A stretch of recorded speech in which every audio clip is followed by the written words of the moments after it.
Hi everyone, welcome to another video. I'm currently in Thailand trying out the digital nomad lifestyle, and I've just spent 2 weeks in Bangkok, so I thought I'd show you 5 of the top markets we visited. So first up is Chatuchak Weekend Market. You may have heard of it before. It's actually one of the world's largest weekend markets, so it's only open on Fridays, Saturdays and Sundays. I actually visited it before when I came to Thailand previously, and I wanted to go back because there are just so many stores. Over 200,000 people visit every weekend. There are also over 8,000 stores here, so literally anything you could want, you will find it at Chatuchak Weekend Market. There are food stalls, there's clothes, shoes, accessories, antiques, bags. There's even a section with animals in, which we left pretty quickly because, as you can imagine, it didn't seem they were in very good condition, but the rest of the market's amazing. And one of the great things about this market is it's super accessible by public transport. You can get the Sky Train, which is the BTS, to Mochit station. We did get a taxi, but beware of taxi scammers. Again, we tried to get a taxi when we left the market, and all the meter taxis waiting outside basically would not use the meters. So yeah, just be wary of that. They will charge you more than they need to. And if it's super humid and you want to escape to the AC, there's a mall running alongside the market that you can escape to. Next up is Jodd Fairs. It's one of the most popular in Bangkok at the moment. It's quite new, only opened at the end of 2021, but it's open all week, Monday to Sunday, 4 o'clock till midnight. Although it was a good vibe and they were playing really good music, this market was the most packed probably out of all of the markets we visited.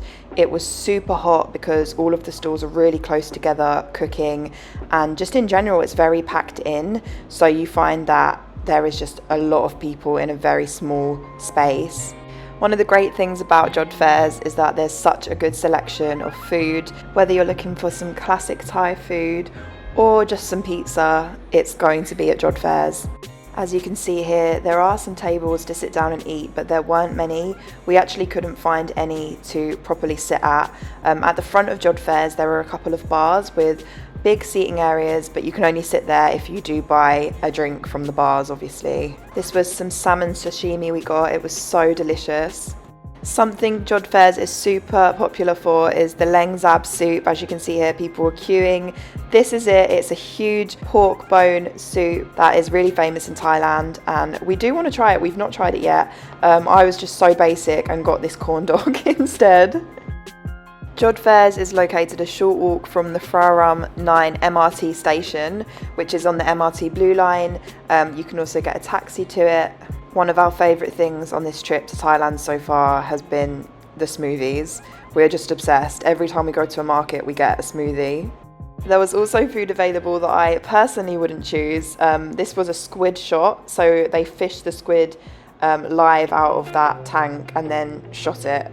Then we found Kiri's favourite, a meat skewer stall. This is salmon and beef he got, and he absolutely loved it. This was him trying the salmon for the first time, and he definitely gives it the look of approval. You can also treat yourself to a nice dish of insects if that takes your fancy. And there are apparently over 700 different stalls here, so again there's clothes, shoes, jewellery, glasses, and I've noticed they have a lot of nail stores at these sort of markets. I personally just could not sit in the humidity for an hour to get my nails done. One of our favourites for a date night was Srinagardindra market, which is open from Thursday to Sunday, 5 till 1 in the morning. This night market is famous for its antiques. There's a cool plane you can get a photo in front of, and there's just a lot of vintage memorabilia. There were so many cool antique shops. And something we loved about this market is how open and spacious it is. If you compare it to somewhere like Jodd Fairs, it's completely different. There's so much open space. It doesn't feel hot and packed in. The downfall for us with this market was there wasn't as much food on offer as the other markets we had been to, but as a place to go and get drinks, it's amazing. There were also a lot more seating areas at Srinagardindra. Lots of bars like I mentioned before. Although there wasn't a huge choice, there were obviously still really nice food options available. I managed to get some lovely crispy pork from this stall. We got some sushi, and there were sausages, which seemed to be super popular at markets in Bangkok. This was a really cool pancake stall. You can literally submit a photo, or you can ask for a certain character and they will create it in a pancake. Once again, Kiri found a meat skewer stall. He was very happy. And we of course finished the night with a smoothie. I got my classic mango and Kiri got orange, which was really tasty too.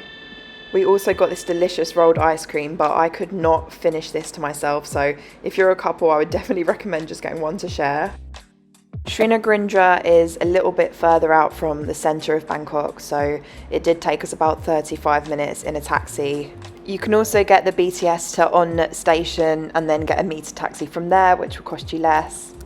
SOOKSIAM is an indoor market in the Icon Siam Mall. I already did a video of us visiting this place because I was super excited, and one of the pros is that it is of course in air conditioning. SOOKSIAM is known as the indoor floating market in Bangkok. Although the stalls aren't actually on the water, it is super cool vibes here. I'd say this place is a great stop for some lunch, and you can also explore the mall because it's super impressive, and there's a terrace up there too. There's so much seafood. These were fresh oysters, they have meat, noodles, a lot of Thai food. We did find the food to be more expensive than the other markets, but it was expected. SOOKSIAM is open all week long, Monday to Sunday, 10 AM till 10 PM at night. The market combines food and businesses from 77 provinces of Thailand.